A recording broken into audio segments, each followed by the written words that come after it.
The United States-Mexico-Canada agreement is not a done deal till Congress ratifies it.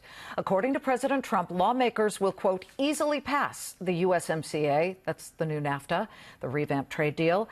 It'll more likely result in more cars and truck parts made in North America versus shipped in from overseas.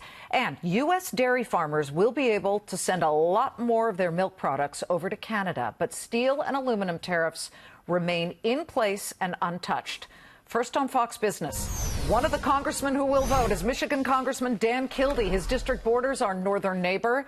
He's also the House Minority Senior Whip, and your state of Michigan, huge in autos, huge in agriculture. From what you've been able to see of the USMCA, tell us right now what you think of it. Well, I think it's a big step in the right direction to open up more exports, particularly dairy exports to Canada. My state is a big trading partner with the Canadian people, and that was a big step. And as I think you and I had previously talked, it was really necessary that Canada be included in this agreement. Having said that, we know that there could be some potential positive impact for the auto sector. We want to take a close look at this. Because while the rules of origin, which is one of the provisions that we see some improvement. Can you just, in a nutshell, explain that to our viewers? We throw these terms out, and I don't want to assume everybody knows what that means. Yeah, rules of origin basically is the percentage of the value of a vehicle that comes from the signatory countries. Right now, it's in the 60% range. We have a new provision in this, which we have to take a closer look at, that would get us to about 75%.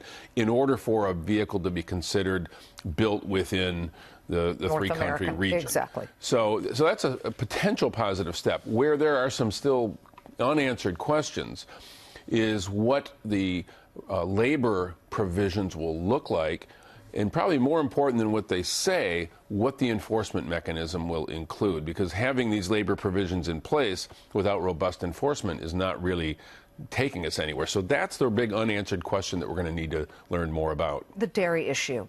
They are going to eliminate or discontinue the pricing. Canada's agreed to this, finally, the pricing of the so-called Class 7 dairy product issue. And I believe that includes things like protein concentrates and baby formula, skim milk concentrates. They'll be priced at the U.S. price, which was lower than Canada's. Right. And therefore, Canadians, if they're smart with their money, they want to buy American dairy, correct? Because it's less. It is, and we have tremendous capacity to produce dairy, even in my own home state. So this is potentially a good thing for some of our dairy producers. Okay, let's get to the vote. I guess between now and December 1st, the House is scheduled to be in session a grand total of 8 days. Is that enough time to discuss this?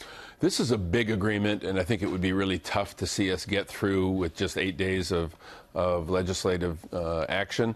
We're going to have to hold hearings on this, and we don't know exactly when the approval will be triggered, because we need to see, first of all the details, and then the government of Mexico will have some prerequisites to meet. There are some legal changes that need to take place in the Mexican government before U.S. consideration is triggered. So I think it's possible, but I think it's asking a bit much. And many of us are reserving judgment on the final agreement until we have a better understanding of the contents of it as well. Yes or no? And I know it's a hard question because we got to run, but on the surface, if it were as it is and you perceive it to be, would you vote yes on this? You know, I would have to see the labor provisions and the enforcement. If those are robust, then I'm much more positive.